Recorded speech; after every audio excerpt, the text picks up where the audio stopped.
The Jamaica Football Federation is to convene a meeting of its executive committee to formulate an approach after sexual abuse claims were leveled against the Reggae Girls head coach Hubert Busby.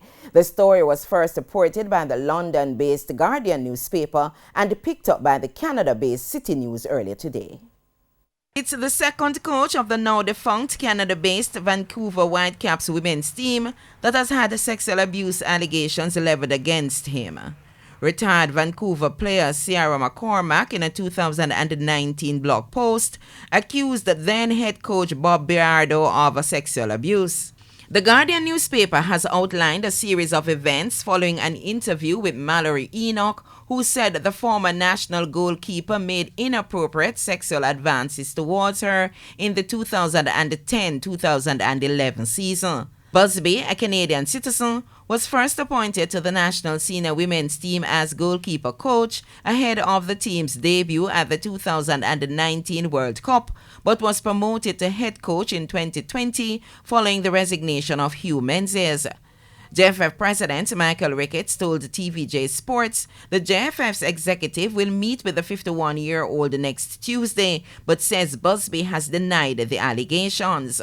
TVJ Sports reached out to Busby via calls and WhatsApp messages, but up to sports time, those went unanswered.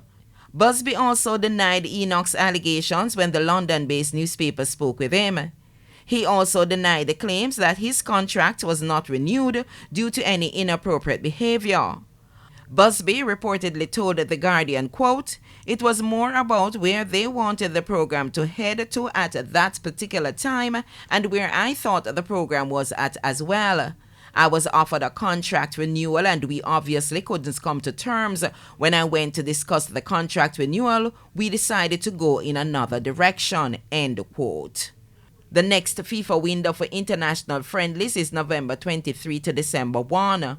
Following last weekend's drawn international friendly with fellow CONCACAF team Costa Rica, Busby told the media he would be requesting a Jamaica-based camp for the team during the November window.